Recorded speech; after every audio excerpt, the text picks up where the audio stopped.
They did it. Where we going? About going movies or not? Do not take your kids to watch this movie. I like magic. What the fuck did we just watch? Half of the fucking movie is about the Joker. Huh? But yeah, it's a decent movie.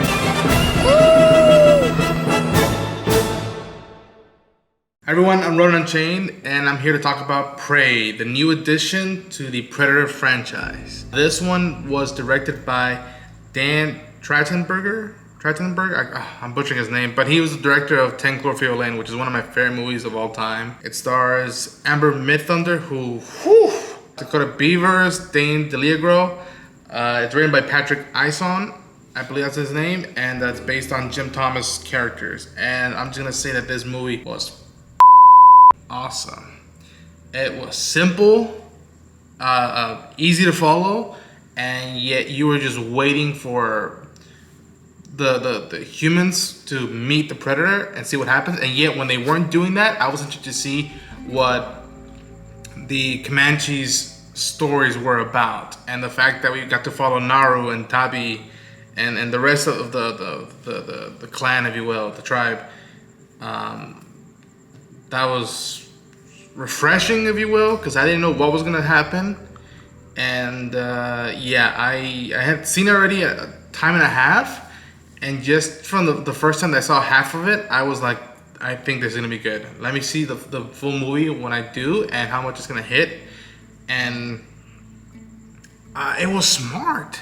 The fact that the characters of Naru starts picking up on that there's a level of danger that they're not used to confronting, and how do we combat it, and yet it's not easy to get to that point to be like, all right, now there's a level playing field where we can confront the Predator. And the fact that after each setting, each scenario, stuff starts registering, there's an observation process that happens, which I'm appreciative that, like, all right, this makes sense why he can't see you, or there's a reason why you can't see him, and what does this mean when we're not attacking or when we're just observing.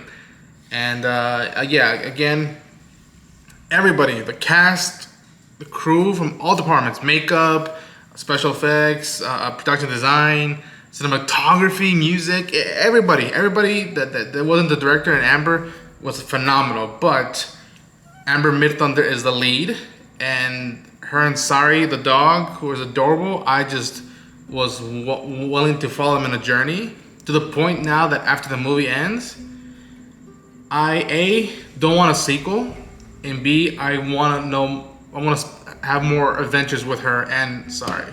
That's the weird thing about it, that I want to see her story go where it can go, and yet this movie was great, and I don't want other follow-ups to potentially bring down the quality of this film, for me at least.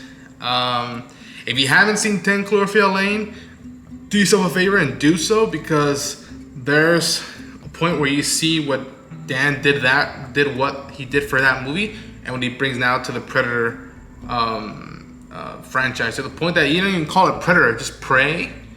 And what does that entail? And also, what does this encounter in Earth transcends or implies what's to come, and what we've seen in the original films of the Predators, which is a cool, unique thing. And there's a couple throwbacks to the original film or the original films, and yet they didn't feel out of place, specifically with an item and with a line of dialogue that I was like, this makes perfect sense, and it fits seamlessly. To me, I always liked Predators. I've come to like Predator 2 for what it is, but it's the original film and Prey. And to me, sometimes they'll flip, just because I've seen Predator so many times that this is new, and I'm like, all right, we're not just in a jungle for a jungle's sake, and it's not commandos units, it's not military fire, it's just nature versus tech, old versus new, and underestimating and overestimating. That's what I took out of it. That's my review for the film. Go watch it. Again, bravo to Amber Midthunder. You crushed it. Dakota Beavers, I love the dynamic with her and Dane DeLiegro, who was the Predator. Shout outs because I personally don't know, but I know it takes a while to get into that suit and also the mobility and what it does. And yet the Predator has a personality without laughing and talking. A simple nod, a simple turn, and a simple observation says a lot about what this being is thinking. So watch it. And hopefully Hulu release it in a limited run on theaters because I want to see it on the biggest screen with the best sound. Because damn it, the score and the sound effects, whew,